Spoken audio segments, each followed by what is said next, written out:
Welcome to UpWell The Podcast. I'm Sarah, and this is my beautiful co-host, Katie. As fellow female entrepreneurs turned friends and now business partners, we are so happy you're here. With every episode, it is our sole purpose to share authentic conversations to inspire your personal level up. Take our curiosity, add your best intentions, and flow with us in the UpWell. Hey everybody, welcome back to another episode of UpWell The Podcast. I'm Sarah, this is Katie, and we are glad to have you. Welcome, everyone.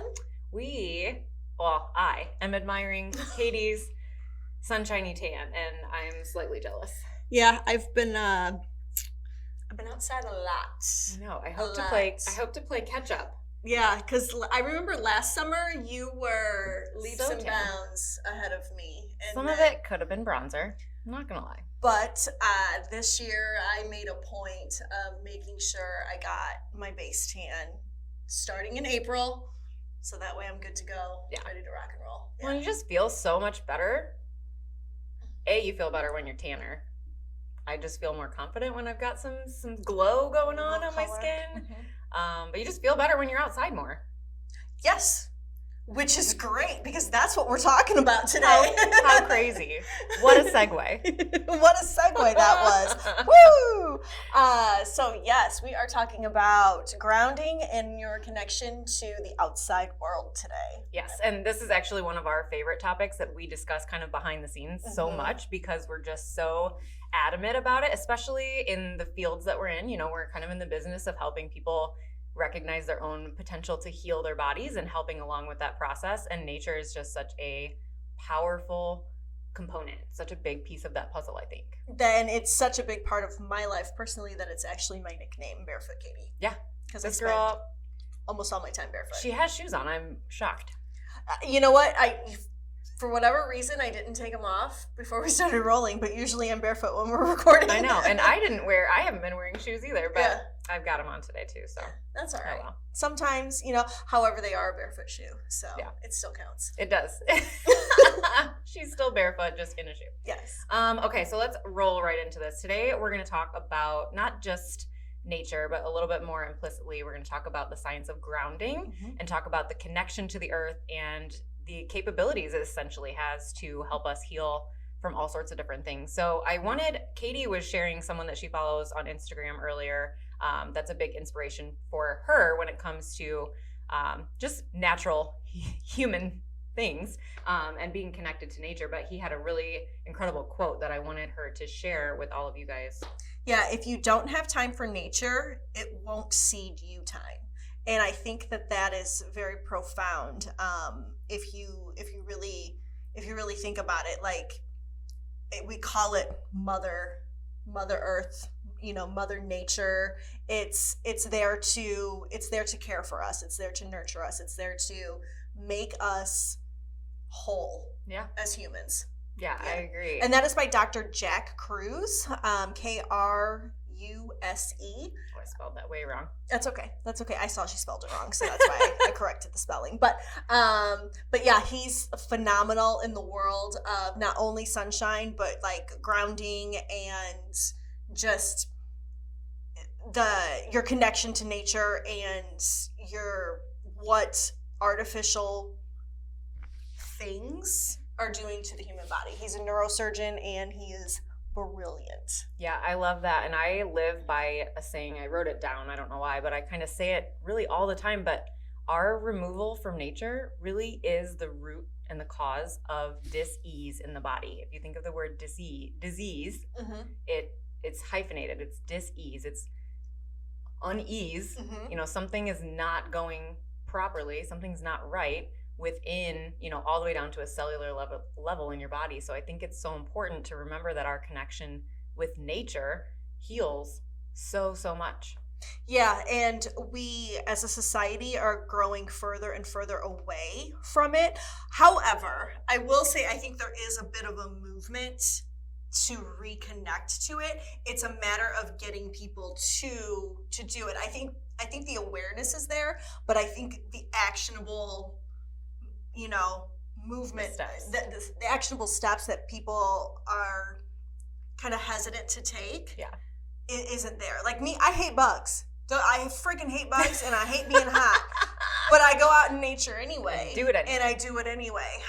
So there's, there's, a lot of people don't like being cold. We've talked about this in previous episodes. A lot of people don't like being cold. I love being cold. I will go for a hike and break a trail in like 13 inches of snow. No problem. Mm-hmm. Not me. Yeah, I will totally do it. Well, So I don't know. I've Angels gotten made much it. better now that I'm friends with Katie. But yeah, I think it's just so important.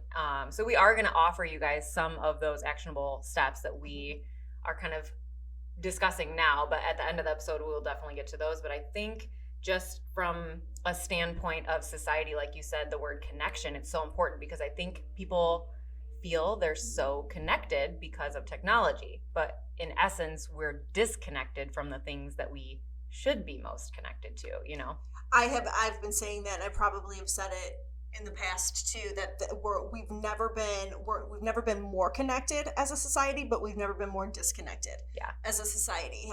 The inability to have conversations with people, anxiety levels are skyrocketing. The anxiety depression loops are huge. Just the amount of people that are on antidepressants.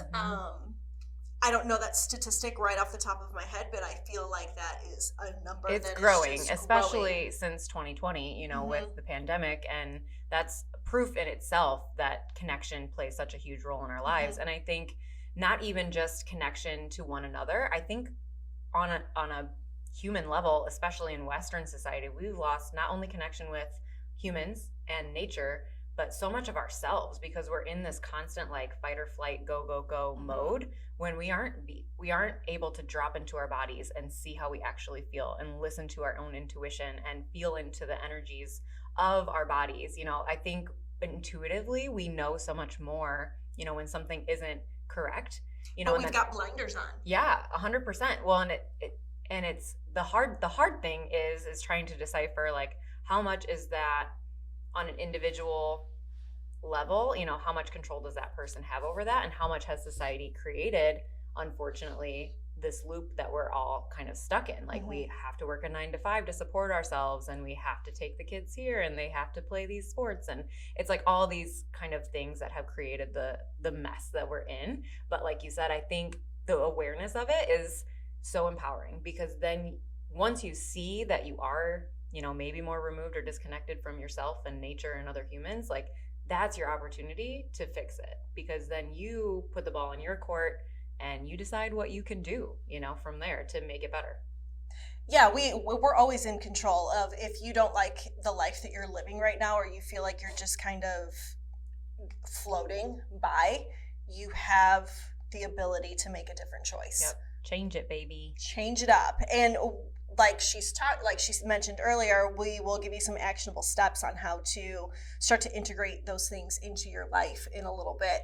But I think some of the benefits of being able to really start to reconnect with yourself, but also with nature, the health benefits of it are tremendous. And I think the biggest one that people might not even realize is inflammation in the body. And I know that you just recently wrote an article about inflammation. So explain that a little bit. So inflammation isn't necessarily a bad thing. When people hear that word, it kind of has a negative connotation, but the body's response to injury or illness is inflammation. It's essentially sending extra blood flow and just TLC within the body to that area that was either hurt or is, diseased, ill somehow, whether you get a cold or infection of some sort or a paper cut, it kind of has the same response. However, we're in a state of chronic inflammation as a Western society where that is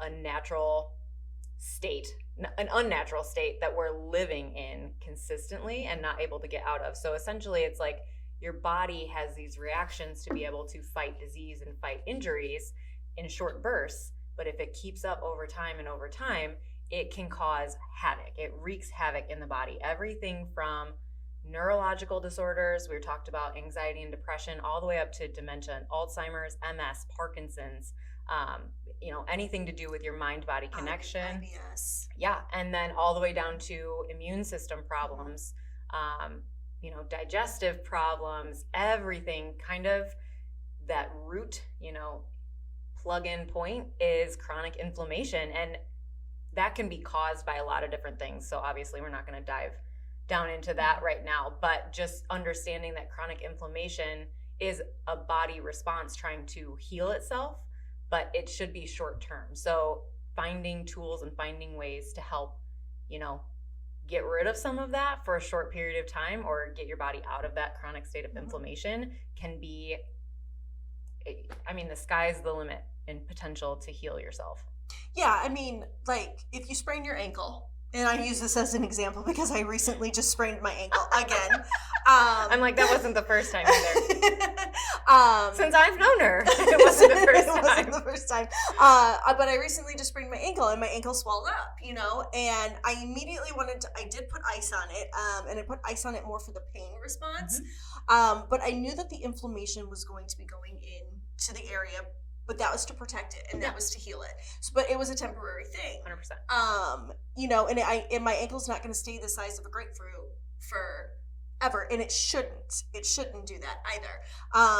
And I have found one of the best things for my healing on that has actually been walking barefoot in the grass. Yes, to make it feel better, because it's, I'm getting that natural energy, those electrons from the earth, the negative ions into the bottom of my feet. Yep. And that's a perfect segue too, because not only does nature provide anti-inflammatory capabilities, it's also huge with neurological or, brain body disconnections, especially anxiety and depression. I know we end up talking about it a lot, but like you said, it's so prevalent now in our society that there is natural healing modalities. There's things you can use and try outside of pharmaceuticals or in addition to. I'm clearly not a doctor. I'm not advocating for you just to dump your pills down the garbage disposal tonight, but there is so much free to us, to have at our fingertips that we can utilize that are natural things, natural forms of healing for our bodies, You mentioned the word neurological, and it triggered a thought in my head.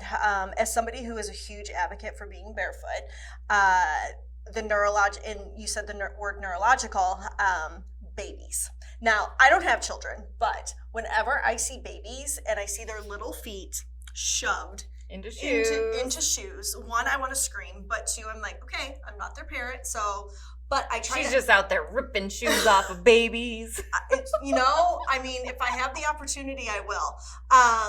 Allowing your child, when they are in that growth phase, to have bare feet on the ground, it actually helps with neurological development and their motor skills, as well as their physical connection and their ability to interact with people. Yeah. It allows for that connection by being barefoot on the ground. There are studies that have been done on this. I will link them in the show notes, but it's phenomenal what allowing your child to have bare feet does, because the bones in a child's foot are not fused when they are born, so they are free floating. So cramming them into those shoes, actually, you're setting them up for, oh my gosh, all sorts of stuff, postural issues, other joint issues up the chain. Yeah. You name it. But allowing babies to have their feet free of socks, free of shoes. Well, and the same can be said for adults. For quite humans, honestly, yes. So the rest of us, and like she said, the word neurological, you can take the word neuron from that, and that is part of the electrical system that we live in, and that just proves that we are electric beings. We are made of energy. We have an electrical current, and so does the earth. So does the planet, and that's how all of this kind of works. We won't get super sciencey on you today, but you can dive into this research yourself and really learn about the power of natural energetics and negative ions in nature that help change the actual charge of your body into a healing state, into a negatively charged state where that is where your body thrives, instead of us walking around connected to technology and things that would charge us positively in the manner that we're not supposed to be, which is essentially causing inflammation. So that's kind of the cycle that we're stuck in. So that's why I think it's such an important conversation today to talk about the things that we're talking about. So now, my personal favorite is just walking around in the grass barefoot. What about you? Do you have a favorite in terms of how you like to ground out? I could just lay in the grass. I'm a big like flat lying on the grass. It is cool. We're going to talk obviously our favorite things, but there's a lot of biohacking kind of grounding devices out there now, and I'm not advocating for them per se, but if you work in a high rise, you live in a big city, you know, you work inside all day, there are other options out there available to you. They're going to cost you probably a pretty penny, and nothing is ever going to beat nature, but you know, we have technologically advanced enough that we have things that kind of act in the same manner, and you can buy them now. So it is kind of cool that there's grounding mats, there's grounding wands, you know, and essentially they're doing the same things as nature by providing you with those negative ions and those electric charges that you would get from standing outside. So I know Katie likes to go. Tell us a little bit more about your personal grounding practice. So for me, I go for a walk every single morning, or I can't say every single morning, probably at least 5 times a week. And I got away from it while I was working on a big project that is now just wrapping up next week. But I've been able to start moving back into my my walking ritual, and I walk amongst the trees. That's always a very calming, very peaceful place for me to go. And if you are willing to listen, they're going to talk to you. And I think I've said that before, but if you're willing to listen, the trees are going to talk to you, and the calming effect and just kind of the feeling I get every morning when I go for those morning walks is hands down, it's a non-negotiable thing for me. I run around barefoot most of the time. I work barefoot. I feel like I work better when I don't have shoes on. I would say I probably spend about 95 to 97% of my time completely barefoot. Oh, love that. As a person who wore high heels behind the chair for years, I can't tell you how much I appreciate being barefoot now. Yeah, being barefoot is hands down. I've been going barefoot for probably about, I want to say it was 2014 that I started running around barefoot. And I realized what it was doing for me. I too used to wear high heels. You will not catch me in a pair of heels ever again. Ever, and mark my words, like even if I'm dressed up. She burned them all. Actually, the funny thing is I still have so many of them. Get rid of those. I'm trying to sell them. So if you're a size anywhere from a size 6.5 to an 8, because my feet have changed in size since going barefoot.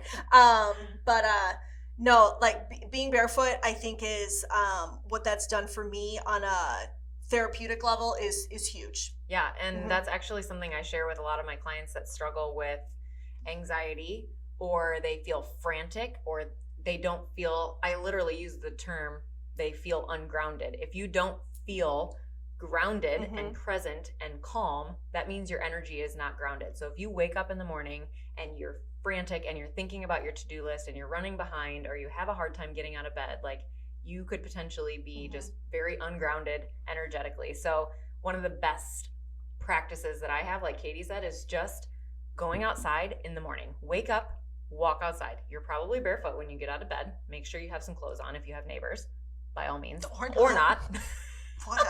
Whatever you want. Don't tell them we told you. Don't tell them we told you. But just go outside and stand in the grass. I mean, that is one of the best ways you can start your day, because you are literally grounding your energy and preparing yourself, preparing your vessel, preparing your soul and your body to take on the rest of the day. So if you ever feel anxious or if you feel frantic in the morning, start your day like that and try it for 7 to 10 days. You won't go back. I can guarantee it. Even in the wintertime, I am barefoot. I do too. I will go stand outside. I don't love it, but I will. I'll go stand outside in the snow. Even in, I know I have family members that have seen me do that, and they're like, "You're gonna get sick. You're gonna get pneumonia. And I'm just like, no. Grounding does the opposite. Grounding does it's the reducing opposite. inflammation and boosting my immune system. Exactly. We'll show you the science. But yeah, being barefoot, I think, is my number one. Yeah. My number one thing. I do know that if I do lay down on the ground, that is. But I don't overly like camping. But I sleep really well when I go camping. It's got to be because of everything. It's got to be, yeah, about, because of everything we're talking about. I do know that there have been some studies that show that if you sleep outside on the ground for a consecutive number of nights, the inflammation in your body will reduce substantially. Oh, I can't. Mm-hmm. I like they've done scans else. of bodies. Yeah. To show the difference between. That's amazing. Yeah. And Katie and I were talking before the show too, because we were kind of just talking about, the best case scenario of grounding. Mm-hmm. And obviously the most negative ions that you can absorb. Thank you. I couldn't think of the word. Would be, like you said, in the sand by the ocean. That's number one, hands down, best place that you can do it is, because if you think about this, think about what the moon does to the ocean. The electrical and the gravitational pulses of the moon changing the tide, and that energy pull that happens there. Think about what that does for your body then. Oh, yeah. So the absolute best, 100% best place is by the ocean. Yep. And I tell people that all the time when they're like, oh my gosh, I need a vacation. I need to get out of the rat race and I'm going to the beach, and I think people assume that just the vacation from their normal day-to-day lives is what made them feel rejuvenated. Most of the time it's not. It's because you were near the ocean or near a body of water in the sand. Yes, you're more relaxed. Yes, you don't have that crazy tight schedule maybe that you normally would have, but you're probably spending more time in nature. Think of all of those other things that are outside of your norm on a work day or a normal week for you. And then when you go on vacation and you're outside and you're in nature and maybe you're hiking or maybe you're laying next to the ocean on the beach or a lake, it doesn't have to be the ocean, but yeah, it's just, you feel just rejuvenated. You feel so much better. And the second best, I think, would be to go hug a tree. Oh yeah. I have a t-shirt that says I'm a tree hugger. And I 100%, anytime I take a hike, my mission on that hike is actually to find a huggable tree. Oh. I look for the best huggable tree, and I will stand there. She gives good hugs. That's probably why. Yes. And, but just the energy you feel from that is, again, if you're willing to listen, the trees will talk to you. Yeah. If you are just going to go outside and try and ground just like in your yard or anything, just be mindful of where you're standing in your yard. You don't want to be too close to an underground electrical wire or any sort of wire in general, actually, because that can throw off the electrical pulses that are happening from the earth into you. And that's not,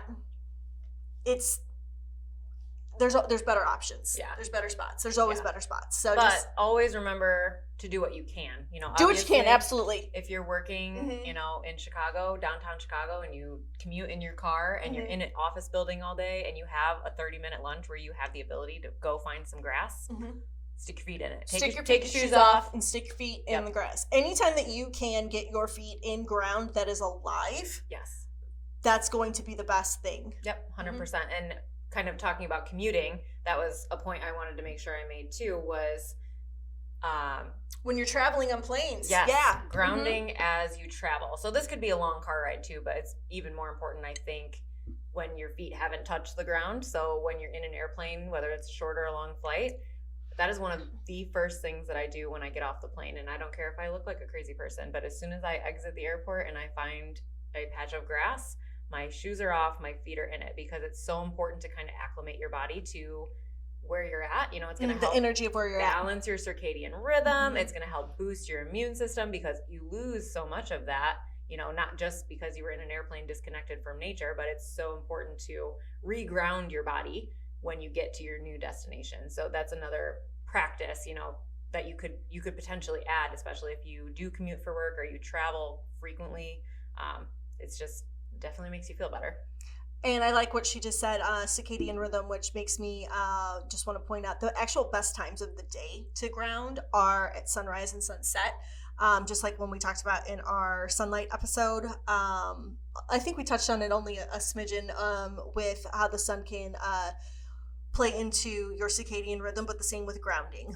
Grounding in the morning and grounding at nighttime at sunrise and sunset. Those are going to be your best hours of the day for the same reasons, with helping reset your circadian rhythm. Yeah, it's kind of the same as UV that we talked about in the sunlight episode, is that it's a delicate cortisol melatonin balance. So if you can get outside, like Katie was talking about, walking out your front door or your back door or whatever when you wake up in the morning and sticking your feet in the grass, that's immediately going to help lower your cortisol. Cortisol is the fight or flight hormone, and that is potentially a reason that you are struggling with anxiety and depression, or you feel scatterbrained, or you feel forgetful. High levels of cortisol and inflammation like that can wreak havoc on your mental health. So ground yourself in the morning, ground yourself in the evening. That sounds like a song. And ground yourself when you're flying.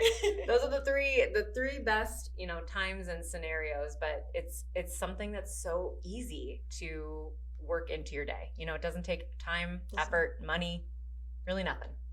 Yeah, grounding is one of the it's free. Yeah. It's easy. It doesn't take a lot of physical exertion to do it. Going for a walk to me shouldn't be very difficult, but I understand that some people are in positions where going for a morning walk is not feasible. However, I would challenge you to take inventory of how you spend your time in the morning. Oh yeah. And realizing what could actually be eliminated in order to add in, and I'm talking 15 minutes. Like this morning, my walk was 20 minutes. Yep. That was all I really had time for, because I had some other things that I needed to get done. But I made the point. I threw on my Go Rock, and I made a pact with myself. This has been years ago, but I struggled myself with anxiety and depression and was on medication. And this is one of the very first things, natural modalities of healing, that I learned about. And I can't talk highly enough about the exposure to nature and grounding. But I made a promise to myself that the first hour of every day, no matter what time that is that I wake up, but I will make sure I have an hour that I'm completely disconnected. So that means I'm not checking my phone. I'm not checking my email. I see no blue light. I don't turn the TV on. I don't even really talk to people. I won't answer texts, nothing. I don't do any of that. I'm disconnected so that I can reconnect. And it's so important to me, because I can't even explain it. I can't put it into words how good I feel after I allow myself that time. And I say an hour because I chose that for myself. You guys, like Katie said, 5 minutes. Don't look at your phone. Stand up out of bed. Don't turn the TV on. Don't crawl to your coffee pot. Go outside. Stick your feet in the grass and see how amazing you feel. Do it for a few days. And even if you don't get to the point where you're like, just even open up the front door and just get the fresh air. Start there. There's always a progression for how you can work up to things. I get caught into traps sometimes where I might look at my phone.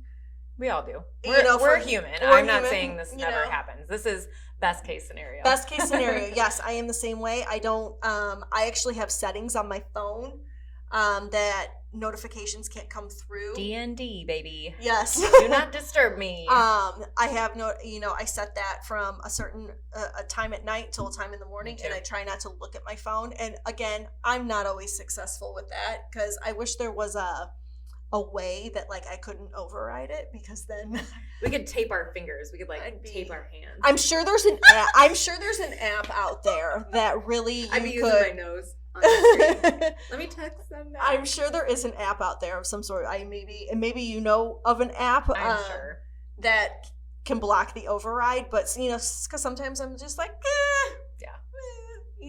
but again, we're humans, and we're not expecting ourselves to be perfect or the world to be perfect. But I feel like it's so important, conversations like this, to make sure that you guys have actionable steps that are so simple. I mean, like you said, anybody can open their front door, and then maybe the next day you step out into your front steps, and then the next day you stick your toes in the grass and you feel those incredible benefits throughout the day, and then you're hooked like us, you know? Yeah.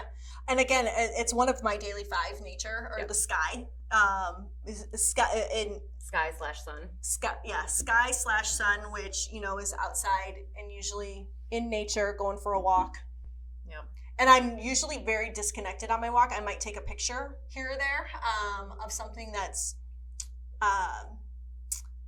something that strikes me or moves me in a way, and I might, you know, capture it, but then the phone goes back into the pocket. And I don't even take mine when I'm walking near my home. When I'm on, you know, out of town or whatever, I always make sure I have it for safety reasons, obviously. But for the most part, I'm like, nope, I'm not even going to take it. You know, if I'm taking a 15-minute walk, I'll be back. There's not even an emergency I think that could happen in 15 minutes. So I'll be back before they need me. Yeah, up where I live, I'm on a very public trail, so that's important. Safety first. Safety first. So I do take mine with me, just for that reason. But I try my best not to ever even look at it. Yeah. I might send my significant other a text just to let him know I've turned around on my way back, because, you know, we don't want him on a bike with a knife in his mouth anymore. If you know, that episode come out yet? Not yet. Oh. That'll be a fun story when you hear it. That'll be a funny one. But that's you know. So we just want you to make sure that you feel like you've got some tools after this episode to, you know, potentially reduce some inflammation, heal some anxiety, depression, you know, any neurological, maybe mood disorder symptoms that you feel like you've struggled with, even like ADHD, you know, just start thinking about how you can reconnect to yourself, reconnect to nature, reconnect with others. And do it outside. Do it outside. Reconnect to the source. Yeah. Return to the source, my friends. Love it. All right. Well, we want to thank you all for joining us on another episode of UpWell The Podcast. You can find us online on all the places: YouTube, Facebook, Instagram. We even have a Twitter account, but we haven't posted there yet. Be on the lookout. At UpWell The Podcast. You can find myself personally at barefoot.katie. You can find Sarah at Sarah Barron. So until next time, take care of yourselves, take care of each other, and take care of the world around you. Bye, guys. Bye.